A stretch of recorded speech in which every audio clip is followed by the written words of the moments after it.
My name is Ricky Evans. I'm a tattooer out here in Santa Clarita. I've been tattooing for a little over 13 years professionally. Being able to understand how to draw and how to compose imagery, and then having all this type of reference from traditional, illustrative, neo-traditional Japanese, and trying to mix it all into one, and how I'm comfortable with as far as how I'm pushing my art to what'll translate to a nice tattoo. It kind of makes its own little animal, its own little beast. Growing up, I've been around art pretty much my entire life. My dad was a background painter for Disney for most of my growing up. So just laying down with him, and he'd throw fucking crayons on the floor, markers on the floor while he sits there and paints backgrounds, and I just scribbled on paper. He had this eagle tattoo on his back, super traditional, super old, on super tough skin. And I was always infatuated with it. And jump forward in time a bit, my older brother, just turned 18, was about to get his first tattoo. And by that time, I was drawing in school, obviously not fucking paying attention. And he came to me and wanted me to design something for him. And to see it firsthand, going from an image that I drew, shaded, fucking colored, everything, brought it to a shop and practically mimicked the entire thing. And from that point, seeing my art on, my brother, I was fuck, this is it, man. This is it. So from there, I was, I didn't really know how to go about doing it. And at that time, there was no fucking, Instagram, fucking internet. It was 2009, I think, is when it's when I started my apprenticeship. Is it true that there's some people are tattoo harder than most other tattoo artists and lighter? Yeah, for sure. I mean, it could be the machines that they're using, if they're not tuned properly, or your needle depth is out of whack, or just not having that relationship with somebody else's skin. It could actually permanently fuck somebody up for life. Permanent scarring, keloided scarring. But also, too light of a hand, you're going to get a choppy looking tattoo. Needle bouncing off the fucking skin with inconsistent line work, or as far as packing in color, super inconsistent. Even coming back down to the inks that they're using, it could be fucking off market, Chinese shit. No one else knows the fucking difference. That thing's gonna look blotchy, color's not gonna fucking stay well. Healing process is gonna be brutal. Yeah, solid tattoo equipment is not cheap, my friend.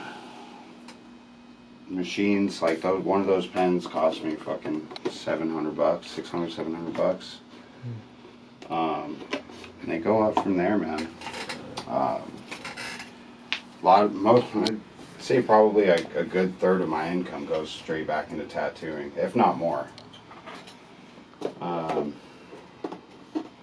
worth it though, man. This is a fucking lifestyle, dude. Live, eat, and breathe, man. As soon as I go home, I'm either paint and tattoo flash, or teach my girl how to fucking paint. Nice to, raw, blank canvas, start drawing, transfer the drawing straight to skin, outline, color, and they walk out with a finished tattoo and get a nice healed photo. And it's harder with this bigger scale stuff. You get through the outline, you're fucking beat, and you might not see them for months. It's shit, I totally forgot my approach with that, and it might have had a little bit more life to it as far as illustrative and you know, more characteristic instead of like your deadhead traditional shit, to where it's like, all right, there's not really, you don't really need a light source, you just need a solid contrast compared to more detailed, larger scale stuff with, there's layers, you know, you got your background, foreground, and your focal point, and a lot of rules within that. A lot of the times, you know, takes some months to come back, and I could be on like down another path of certain style of art, or you know, like what I'm feeling that week. You know, like, all right, I feel like I want to do more Japanese shit with fucking wind bars and fucking crashing water instead of like that deadhead fucking, you know, like you see a clipper ship and you have the water brushing up against the front of it. Japanese would be like crashing finger waves coming off the fucking front, and you know, crazy bars running around it and whirlwinds. But traditional would just be like, bah, like simple, hard line. It is what it is. But again, that's just depends on what I'm feeling. If I go like, you know, I spend a week doing fucking large scale stuff, you know, you need that. Come on, motherfucker. You need to turn on that side of the brain where it's like, all right, well, I need element in there to give movement on the structure of the body. You know, I'm not gonna go put fucking wind bars around a fucking koi fish.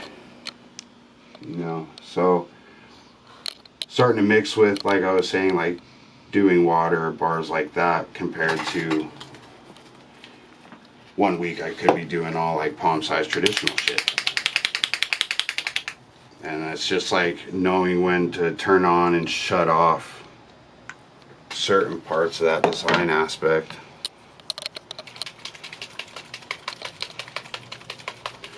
Full-time gig, man.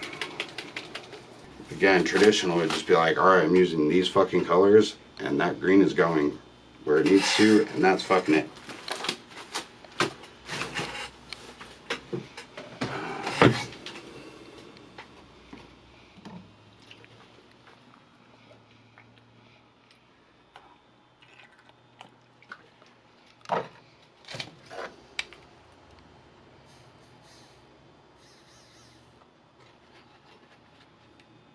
Oh, it's cute. It's like a little mini. Yeah, a little mixer, dude. Yeah. It's like a McDonald's McFlurry. Yeah. That's how they do it.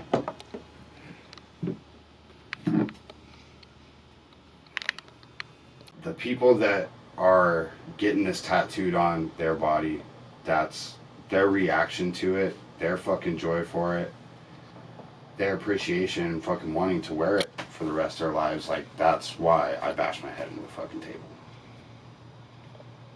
Because it's fucking dope to see people's reaction. It makes you feel fulfilled for all that fucking work. To have somebody fucking stoked on your shit, they pay you for it, tip you fucking good, you walk out with it, happy as shit. It's rewarding. It's like, fuck yeah, today was a good day. I don't care if my fucking back hurts, my fucking mind is mush. They could have sat like shit or just talked your fucking ear off about nonsense. It could have been fucked up. That shit is draining as fuck, but as long as the tattoo looks fucking sick, it's worth it. On to the next. Next day will be better. Could be worse. Who gives a shit? Still have the best job ever. For sure. Best job ever. And the fact that it saved my fucking life, dude, if I was working like some fucking 9 to 5, dude, I would have been gone a long time ago. Booze, fucking drugs. I would be broke as fucking shit. I'd probably be on the fucking streets. This shit gave me fucking purpose. 100%. 100%. Made me want to fucking do better. I want to fucking own a shop, you know. I want to fucking have a fucking family, live a fucking life that's dope as fuck with other artists. Other artists' minds fucking surrounding you all the time. It's fucking awesome. Another reward from that. You know? It's great. It was 2011, I think it was. Nope. No, 2009. So I was still apprenticing then. So, like, coming from, like, that, you know, new school kind of influence on how I design shit and like that graffiti influence, shutting that off and sitting down with acrylic paint and doing something like realistic, you know, just trying to be like that. But yeah, as far as really getting into it, once I saw my brother with that tattoo, I was pretty set on it. By that time, you know, I was 16 years old, 15, 16 years old. I was already kind of building a portfolio. So I took a lot of that stuff. Took a really short art class in it was like a college course. That helped me build my portfolio a little bit, and just started bringing that portfolio around to shops.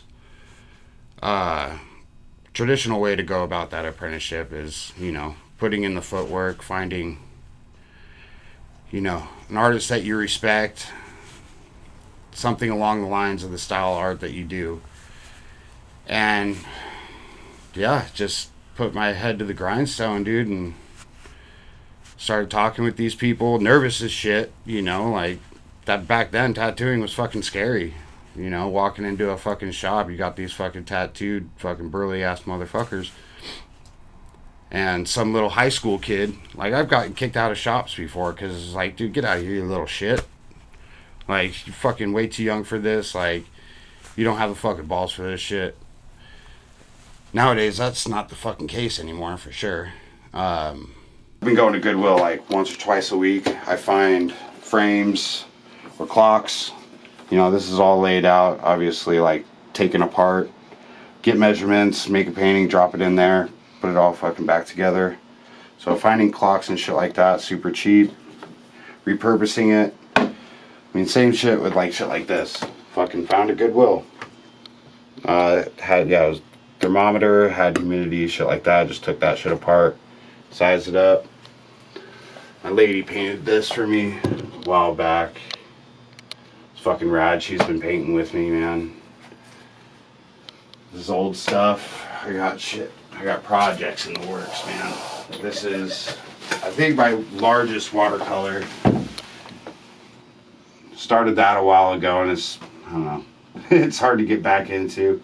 I like your flowers. Thanks, man. Yeah, it's evolution of roses. You know, I look back at some of my old shit. It's crazy, like, from over there to that piece with the fucking, like, I had no business, like, designing bodysuits back then. That has to be, like, 2012. And, yeah. You know, 13 years of me tattooing, I've never really made prints or any type of merch, anything like that. So now that I have all this free time, I'm not spending fucking sitting in a bar boozing, waking up hungover, fucking showing up late to work, unprepared. You know, I was sick of that fucking life. Now I have all this time in my hands. Fucking now I just got to figure out how to balance me making art for myself. As far as styles go, you know, I'll stay within my limits. But it's pretty all over the place, for sure, as far as working with the style that you're trying to accomplish and staying within, you know, my boundaries of what I see fit as applying a solid tattoo.